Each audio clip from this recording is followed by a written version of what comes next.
હવે અકસ્માતનો છેલ્લો બોલ બહુ સરસ છે. જુઓ, 8મો છે ને, 160 કળશ ઉપર, પછી નીચે નોટ આવશે. એકમ જ્ઞાનમ યનાદિ અનંતમચલમ સિદ્ધમ કિલ્લય તત્સ્વતો યાવત તાવતિદમ સદેવ હિ ભવેત ન યત્ર દ્વિતીય ઉદય તત અકસ્મિતમ અત્ર કિંચનમ ભવેત તદભી કુતો જ્ઞાનિનો નિશંકં સતતં સ્વયં ચ સહજં જ્ઞાનમ સદા વિંદતી.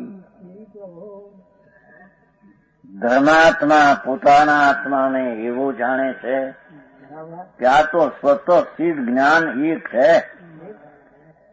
હું તો સ્વયં સિદ્ધ પોતાથી છું, કોઈ બીજી ચીજને લઈને હું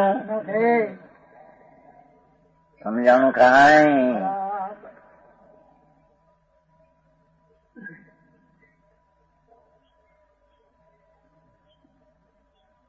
આ સ્વતઃ સિદ્ધ આત્મા જે છે એ પોતાથી સ્વતઃ વસ્તુ છે, કોઈ પરથી છે ને પરે બનાવેલી છે એમ છે. સત છે, સત વસ્તુ છે એ સ્વતઃ સિદ્ધ અનાદિ અનંત છે. એમ ધર્મી પોતાના આત્માને આવો માને. અજ્ઞાની આ શરીરને, વાણીને, મનને, પ્રાણ આ છે એ હું છું, એને લઈને જીવન છું એમ માનનાર ભ્રમણામાં પડ્યો દુઃખને પંથે પડેલો છે. કો સમજાય છે કાંઈ? દુઃખને પંથે પડ્યો જ કે છે. 5 ઇન્દ્રિયો, મન, વચન ને કાયા, આયુષ્ય, શ્વાસ એ નથી પોતામાં નથી, અને એને પોતાનું જીવનનું કારણ માને એ ભ્રમણામાં પડેલો અસતને સચ માનનારો મિથ્યા બ્રહ્મમાં દુઃખી છે. સમજાણું કાંઈ? એક ધર્મી સુખી છે કે જેને આત્મા સ્વતઃ સિદ્ધ છું, એક છું.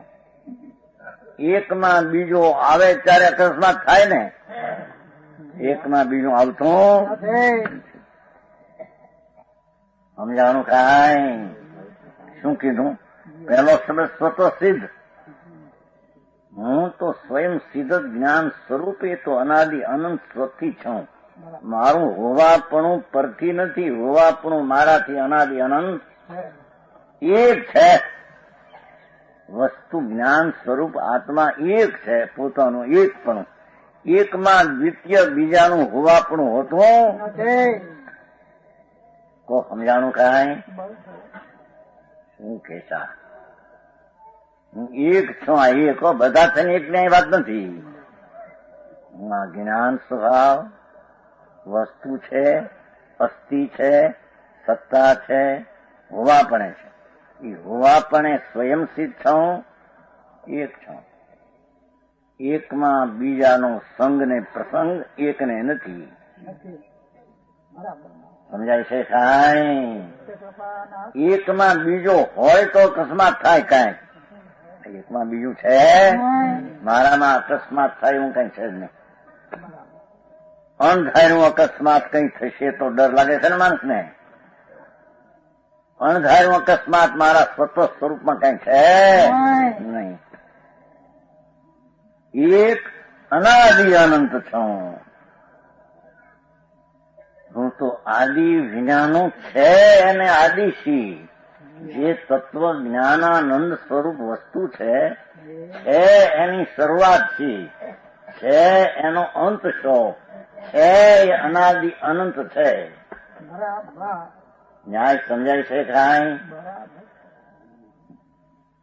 ભગવાન આત્મા અંદર સર્વજ્ઞ ત્રિલોકનાથ પરમેશ્વર તીર્થંકર દેવ એને કહ્યો કે આ આત્મા પ્રભુ તુમ જાણગ રીતિ સૌ જગ દેખતા, નિજ સત્તા એ શુદ્ધ સૌને પેખતા. એ પરમાત્મા, એ સર્વજ્ઞ પ્રભુ ત્રણ કાળ, ત્રણ લોક આપ જાણો છો. એમાં આ આત્માને આપ એવો જાણો છો અને એવો આપ કયો છે. એની સત્તા એ શુદ્ધ આનંદ રૂપ છે આત્માનું. એને આપે આત્મા જોયો છે. સમજાય છે કાંઈ? પરમેશ્વર સર્વજ્ઞ દેવ ત્રિલોકનાથ તીર્થંકર પરમાત્મા.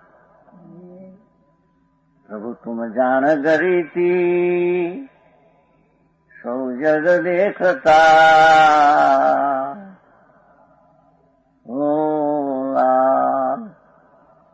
નિજ સત્તા એ શુદ્ધ. આત્મા પોતાની સત્તાએ હોવા પણ તો શુદ્ધ આનંદ છે. એમ નિજ સત્તા એ શુદ્ધ સૌને પેખતા ફુલાલ.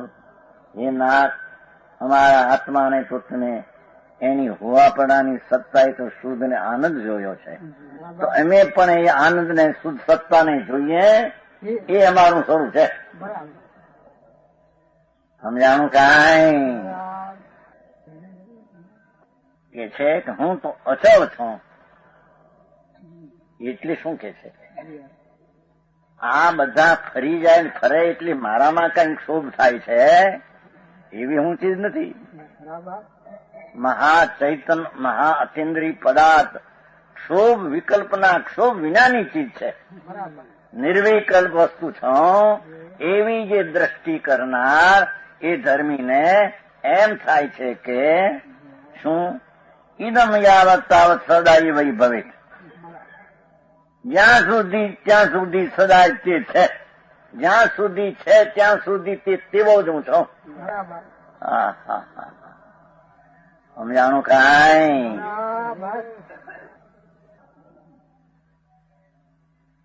એક સ્વતઃસિદ્ધ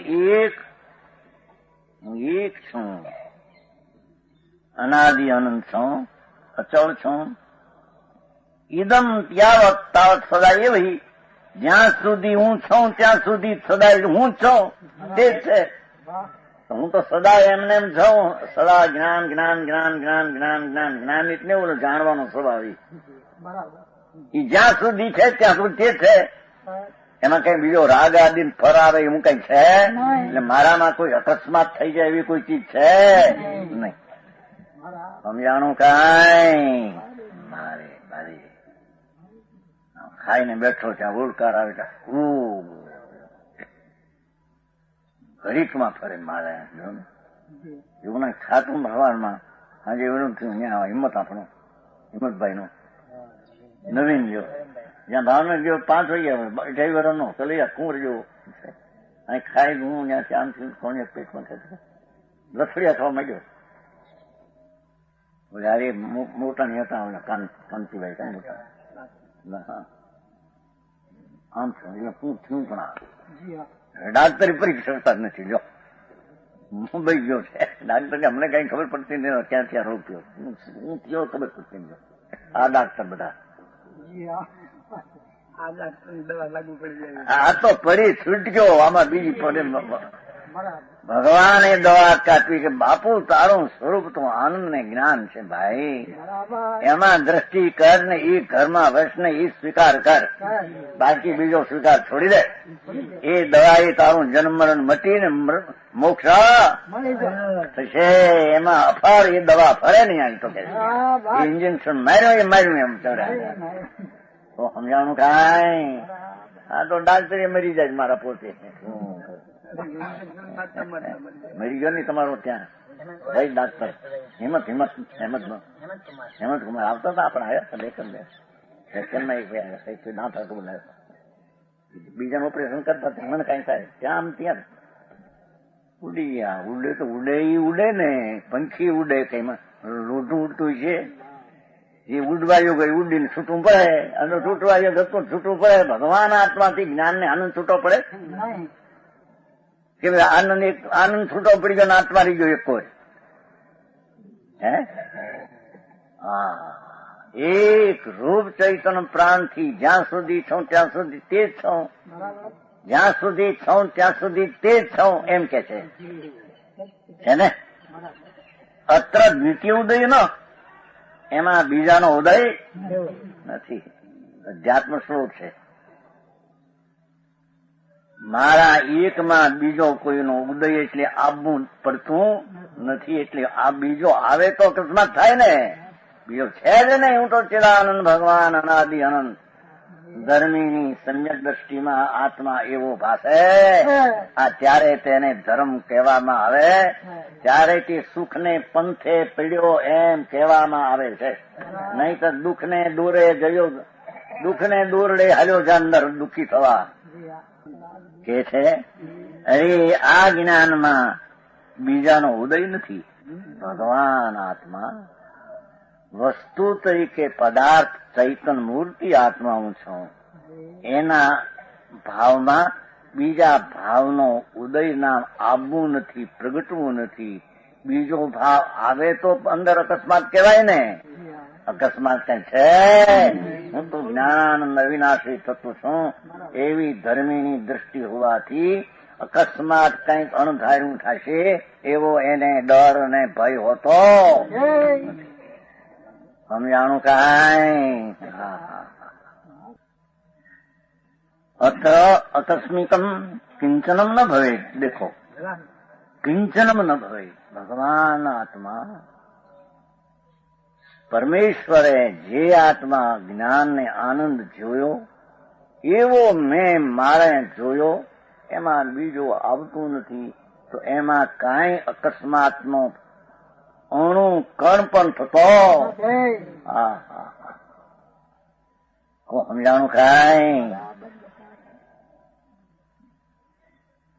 આ જ્ઞાનમાં અંધારું એકાએક કાંઈ પણ છે ને કિંચનમ આમ ધર્મી સમજે છે ભાઈ. બરાબર.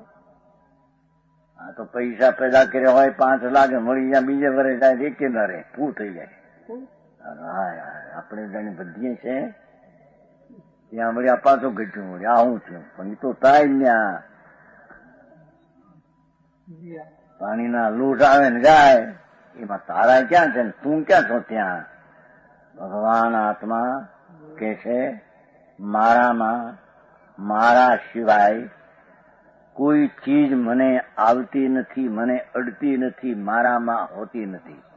તો પછી કાંઈ અણધાર્યું મારી ચીજમાં થાય એવો હું છું? સમજાય છે કાંઈ? જ્ઞાનીને તદ ભીકુત. આવું જાણતા ધર્મીને અકસ્માતનો ભય ક્યાંથી હોય?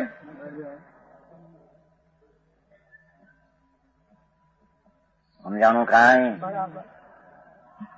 મારી આવો ધર્મી લોકો ભગવાન આત્મા સચ્ચિદાનંદ પ્રભુ સત શાશ્વત જ્ઞાનને આનંદનું અવિનાશીપણું, એમાં બીજી ચીજનો પ્રવેશ નથી, આવતો નથી, બીજી આવતી નથી. બીજી ચીજનું પ્રગટપણું એકમાં બીજું શું પ્રગટે એમ કે છે. દ્વિતીય ઉદય ના કીધું ને. તો તદભીકું તો પછી જ્ઞાનીને ધર્મમાં ભય કોનો? સમજાય છે કાંઈ? અકસ્માત કોનું? શાશ્વત ભગવાન આત્મા છે એવી શાશ્વતની દ્રષ્ટિ થઈ, એમાં અકસ્માત પણ કઈ આવતું સમજાણું કાંઈ?